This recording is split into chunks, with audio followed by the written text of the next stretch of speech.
Sabia que os dados do Anuário Brasileiro de Segurança Pública mostraram que em Minas Gerais, mais de 12 pessoas morreram por dia de forma violenta no ano passado? Então é sobre isso que nós vamos conversar agora, sobre esses dados, as influências, o que são esses crimes violentos aí, com o doutor Dorgal Borges de Andrada, que é desembargador do Tribunal de Justiça de Minas Gerais. Doutor Dorgal, bom dia. Bom dia. Seja bem-vindo, uma honra tê-lo aqui. Obrigado por ter aceito aí o nosso convite, para a gente poder falar desse assunto. Violência é o que toma parte, grande parte dos noticiários aí, da TV, da imprensa escrita, enfim. E a gente pensar que 12 pessoas, pelo menos, morreram por dia no ano passado. Doutor, o que é tipificado assim como esses atos de violência? Quais são esses crimes aí? Fala pra gente. Bom dia. Bom dia. Esse cenário a estatística do Anuário sobre a violência no Brasil, ele busca dar enfoque àquelas mortes que foram mortes causadas dolosamente, ou seja, foram mortes causadas com a intenção de matar. Então, estão fora dessa estatística, por exemplo, o acidente de trânsito, que, lamentavelmente, é o mesmo tanto de gente que morre de forma violenta, morre também de forma culposa. Então, tem o anuário, essa estatística é aquela que você quis matar alguém. São os assassinatos, essa que é tida como a morte violenta. As que não estão, as que não foram propositais, alguém disparou uma arma sem querer, não entra nessa estatística. Agora, o curioso, é preciso ressaltar que os números no Brasil são números, assim, horrorosos. Nós perdemos no ano passado 63 mil pessoas assassinadas e mais 60 mil pessoas em acidente de trânsito. Sabe o que significa 63 mil pessoas por ano assassinadas? Vou te dar um exemplo. No Vietnã, que foi uma guerra mais cruel que nós tivemos no passado, nos anos 60 e 70, foram 15 anos de guerra do Vietnã. Horrorosa guerra. Os americanos, morreu tanto americano na guerra, que os americanos foram para a rua nos Estados Unidos e falaram, vamos sair dessa guerra. Os americanos desistiram da guerra e voltaram e entregaram a guerra. Perderam a guerra e saíram da guerra. Porque estava morrendo muito americano nos 15 anos de guerra. Sabe quantos americanos, que foi o horror, que morreu nos 15 anos de guerra? 50 mil. Ou seja, em 15 anos não morreu tanta gente que morre quanto no Brasil, em um ano. No ano do Brasil. Então, nós temos aqui no Brasil uma morte mais do que uma guerra do Vietnã, por ano. O Brasil, agora lá era adversário, inimigo matando inimigo. Aqui é brasileiro matando brasileiro. Quer dizer, a nossa situação é péssima. Os Estados Unidos têm uma população quase o dobro do Brasil. Não chega a ser o dobro, mas é quase o dobro dos Estados Unidos. Os Estados Unidos, metade da população se declara armada. Todo mundo tem armas, quem quiser. Metade oficialmente se declara armada. Sabe quantas pessoas morreram desse modelo de morte violenta nos Estados Unidos? 20 mil. E lá é um país que mata, que tem tiroteio nas escolas, a gente vê aquilo. 20 mil pessoas. Quer dizer, é muito, mas a nossa é 63. Três vezes mais, né? E a população deles é quase o dobro e está armada. Quer dizer, é inexplicável a violência no Brasil.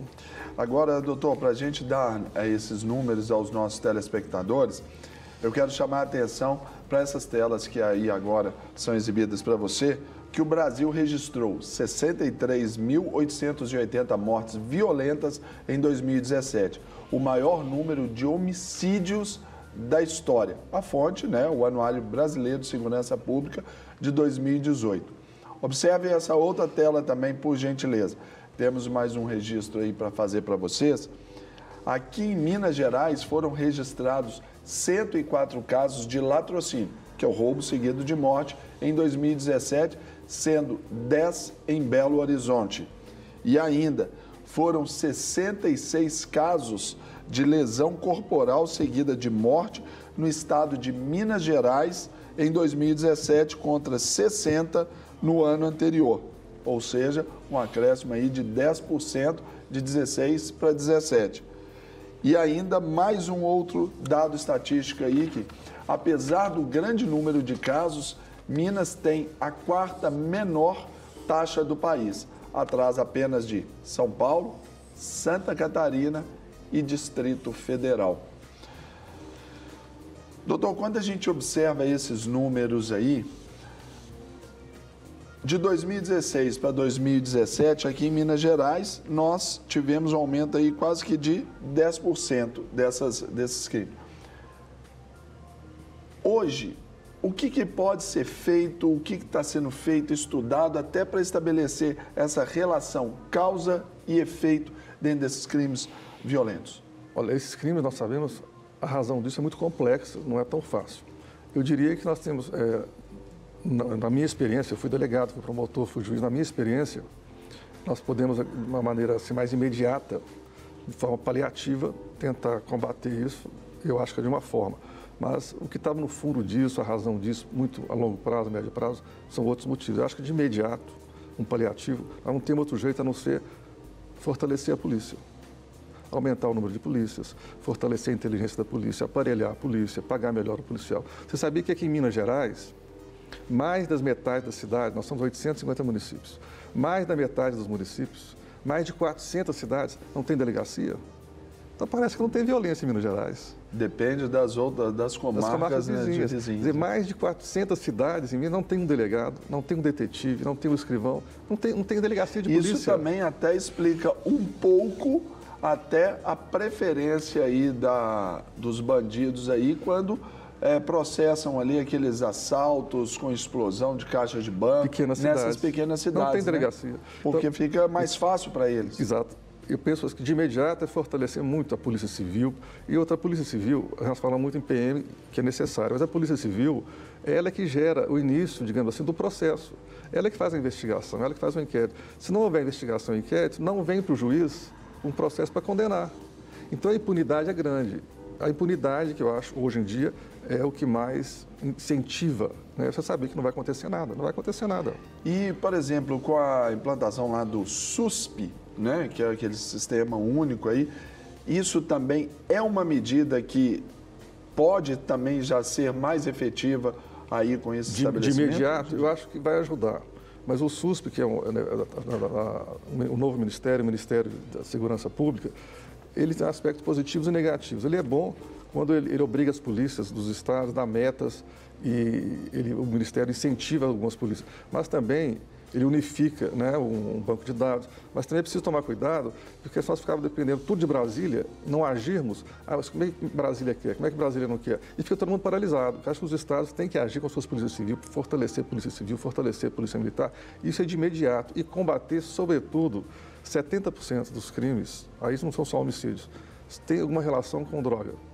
Quer dizer, se nós conseguirmos paralisar essa entrada de droga no Brasil, que o Brasil não produz, né? Nós não somos produtores, ela vem de fora. Não tem historicamente essa... Nós não temos produção. Vem da Bolívia, Peru, Paraguai, da Colômbia. Se nós diminuirmos também esse consumo de droga aqui, porque 70% dos homicídios e dos crimes em geral tem a ver com a droga.